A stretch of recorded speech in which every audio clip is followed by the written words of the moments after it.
তো আজকে আমরা চলে আসলাম টাঙ্গন ব্রিজের নিচে, যে জেলে চাচাগুলা ছিপ নিয়ে মাছ মারে, তারা প্রতিদিনে কতগুলো মাছ মারে এ নিয়ে আজকে আমরা বিস্তারিত জানবো।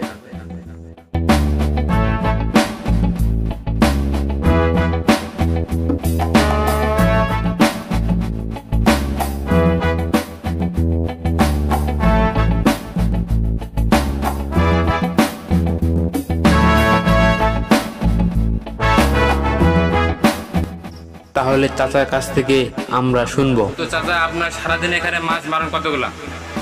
তাহলে 2.5-3 কেজি। আর অন্যান্য মাছ নাই? হ্যাঁ, চালানি মাছ পাওয়া যায়।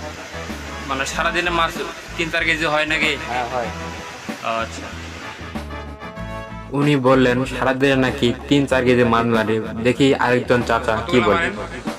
বাবা 2-1 কেজি করে মারা যায়, 2-1 কেজি করে মারা যায়। তারপরে মনে হয় কিছু খাই, কিছু বিক্রি করি। বিক্রি করেন? হ্যাঁ, বিক্রি করি। এটা হলো টাঙ্গনের ব্রিজের নিচে মাছ মারি আছে। আপনার এখানে মাছ মারতে কয়জন আসছেন? আজকে অনেকগুলো আছে, আজকে মানুষ কম, রোদ তো বেশি, এই জন্য মানুষ কম।